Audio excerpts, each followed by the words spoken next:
You've probably had a gym membership you barely used. Maybe you still have one right now. And if you've ever felt a flicker of guilt about that $20 or $30 leaving your account every month for a treadmill you haven't touched since March, here's something that might change how you feel about it. That guilt isn't a bug in the system, it's the business model. Most people assume a gym makes money the way a restaurant does. You pay, you use the service, the owner profits from what you consume. That seems logical. It's also almost backwards. A huge share of the gym industry doesn't want you to consume the service. It wants you to keep paying for the right to consume it indefinitely, while actually walking through the door as rarely as possible. Understanding why reveals something bigger about how this entire industry survives, and why so many gyms, even famous, successful ones, have collapsed almost overnight. Start with the basic math a gym owner is working with. A single mid-sized gym has maybe a few hundred pieces of equipment and enough locker room and floor space for, generously, a few hundred people to train comfortably at once, spread across a day. If a gym only sold memberships to the number of people who could physically use the space at peak hours, the monthly price would have to be enormous just to cover rent, equipment financing, insurance, and staff. Nobody would pay it. So gyms don't sell capacity. They sell a claim on capacity, sold many times over, on the assumption that most claims will never be exercised at the same time. This is the same logic an airline uses when it oversells seats on a flight, betting that some ticketed passengers won't show up. A gym does this every single month to nearly its entire membership base. And it isn't a dirty secret. It's the foundation the pricing is built on. Which brings us to the company that turned this into an art form. Planet Fitness, now the largest gym chain in the United States, built its entire identity around a $10 monthly membership. For roughly 3 decades, that price barely moved, even as inflation pushed the cost of a typical American gym membership toward $50 a month, and boutique studios charged 2 or 3 times that. $10 wasn't a discount strategy. It was, in the words of the company's former CEO, a get-you-off-the-couch price, cheap enough that almost anyone could justify signing up on a whim, and just as importantly, cheap enough that almost nobody bothered canceling even after they stopped going. That second part is the real engine. Industry data reported by Planet Fitness itself shows members typically visit only 5 or 6 times a month, and around 60% of them don't show up at all in a given 30-day stretch. At most businesses, that would be a 5-alarm retention crisis. At Planet Fitness, it's the entire point. When a membership costs $10, the mental math of canceling, remembering to do it, sometimes having to visit in person or mail a form, starts to cost the customer more in effort than the money itself is worth, so people just keep paying. Not because they love the gym, because unsubscribing feels like more hassle than it's worth for $10. Now stack that against the physical reality of the building. One analysis of Planet Fitness's public numbers found the company averages north of 7,000 members per location. 7,000 people, notionally holding a claim on one gym floor that might comfortably fit a few hundred at a time. On paper, that sounds like a fire code violation waiting to happen. In practice, it works because the overwhelming majority of those 7,000 people are paying customers of a location they are, for all practical purposes, never inside. This is where the first real twist shows up, and it's one most people never think about. The healthiest-looking number in this business, total membership, is disconnected from the number that would actually break the model, which is simultaneous usage. A gym can look wildly successful by membership count while being one bad month of actual attendance away from serious trouble. Membership growth is the applause. Attendance is the thing that could bring the roof down. So the product being sold isn't really access to exercise equipment. It's closer to a subscription to an intention, the idea of a fitter future self, purchased monthly, that most buyers are quietly betting they won't fully collect on. And the business is only healthy as long as that bet keeps paying off in the owner's favor, month after month, at scale. But here's the part that flips the whole story on its head. If that bet stops paying off, if people actually start showing up in large numbers, the same thing that made the gym profitable can start to break it. Think about what happens every January. Gyms across the country get a predictable flood of new signups chasing New Year's resolutions, and for a few weeks, actual attendance spikes hard. Locker rooms get crowded, machines have waits, parking lots fill up. For a business built on low-density usage, a sudden wave of real usage is a threat, not a windfall. Equipment wears out faster, staffing costs rise to handle the crowd, cleaning and maintenance costs climb. And crucially, the members who actually show up and find a packed, sweaty, slow-moving gym floor are the ones most likely to get frustrated and cancel, taking their steady, low-effort revenue with them. That's the quiet contradiction sitting at the center of the whole industry. A gym needs enough real fitness appeal to keep attracting new members and justifying the price. But it needs most of those same members to not actually use what they signed up for, or the economics stop working. Too little engagement, and nobody would ever have joined in the first place. Too much engagement, and the physical space can't handle it. Costs spike, and the crowding itself drives away the very people the model depends on.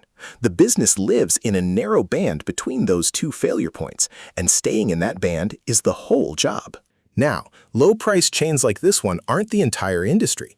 There's a second version of gym economics that runs almost in reverse, and it's worth understanding because it shows the same underlying tension from the opposite direction.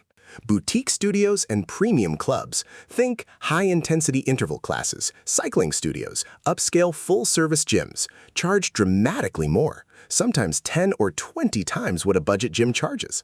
They can't rely on non-attendance because their entire value proposition is the workout experience itself. The instructor, the class energy, the equipment quality, the amenities. Members who don't show up eventually notice they're paying premium prices for something they never use, and they cancel much faster than a $10 member ever would. So these businesses have to engineer real usage to survive through class schedules, community, instructors people are loyal to, an experience worth showing up for. That means their costs behave completely differently too. More instructor payroll, more class scheduling logistics, higher equipment turnover from actual heavy use. Their whole cost structure assumes people show up, because if they didn't, cancellations would gut the business within a few months. So you end up with two entirely different survival strategies inside the same industry. One built to profit from absence, one built to profit from presence, and both are vulnerable, just to opposite problems. Which finally gets us to the costs nobody thinks about when they picture owning a gym. The ones that don't care which strategy you're running and don't care whether a single member ever walks through the door. The single biggest one is real estate. A gym needs a large physical footprint, thousands of square feet in most cases, and that lease is typically signed for years at a fixed monthly cost, regardless of how membership numbers move. Equipment is the second major cost. Commercial-grade machines aren't cheap, and one industry report on Planet Fitness's franchise system noted the company sold well over $200 million worth of equipment to its own franchisees in a single year. That equipment also depreciates and needs ongoing maintenance, whether it's used once a day or 50 times a day. Add insurance, given the injury liability inherent in a building full of heavy weights and moving machinery. Add staffing, even at a bare-bones front desk and cleaning level. None of these costs move with attendance. They move with time. The lease is due, whether the gym is empty or full. And that fixed cost structure is exactly what turns a temporary problem into an existential one, because it removes the gym's ability to simply wait it out when revenue stalls. This is where the chain reaction becomes visible, and it's the single clearest lesson in the entire industry. In the spring of 2020, gyms across the United States were forced to close their doors. Attendance didn't decline. It went to zero, everywhere, all at once. Members, quite reasonably, stopped paying for access to a facility they were legally barred from entering, and cancellations and payment freezes surged. But rent didn't pause, equipment financing didn't pause, the fixed costs that the entire model depends on being outrun by steady, low-attention membership revenue kept accruing with no revenue coming in to offset them. The result was a wave of bankruptcies across some of the biggest names in the industry, all within weeks of each other. 24-Hour Fitness, a national chain built up over decades, filed for Chapter 11 bankruptcy in June 2020 and permanently closed well over 100 locations. Gold's Gym, the chain that had trained bodybuilding legends since the 1960s and become a cultural landmark of the fitness world, filed for bankruptcy that same spring, permanently shutting around 30 locations after temporarily closing hundreds more. Town Sports International, the parent company behind New York Sports Club and Boston Sports Club, filed for bankruptcy that September, stopped paying rent on its properties, and laid off most of its workforce to preserve cash. None of these companies collapsed because their gyms were empty of paying members. They collapsed because the entire model depends on a gap between committed monthly revenue and locked-in fixed costs. And when something severs that revenue completely, even temporarily, the fixed costs don't care. They keep coming due. A business that looked financially stable with tens of thousands of loyal members on file turned out to be far more fragile than its membership number suggested, because membership numbers were never really the thing keeping the lights on. Uninterrupted, low-friction monthly billing was. And notice something else in that same 2020 story. While the mid-tier chains were filing for bankruptcy, reporting at the time pointed out that customers were shifting in two directions at once, toward cheaper, no-frills gyms like Planet Fitness on one end, and toward boutique studios and home fitness alternatives like Peloton on the other. The middle of the market, the traditional, moderately priced full-service gym chain, was getting squeezed from both sides. It was too expensive to win on price and not distinctive enough to win on experience. That's the adaptation the industry has been going through ever since, a hollowing out of the middle. The winners lean hard into one of the two extremes, either radical affordability with an oversell model or a premium experience people genuinely want to attend. Because a business stuck in between inherits the fixed costs of a real gym without a clear answer to either why is this cheap enough that nobody bothers to cancel, or why is this good enough that people actually show up. Planet Fitness has kept expanding through this shakeout, in part by franchising rapidly.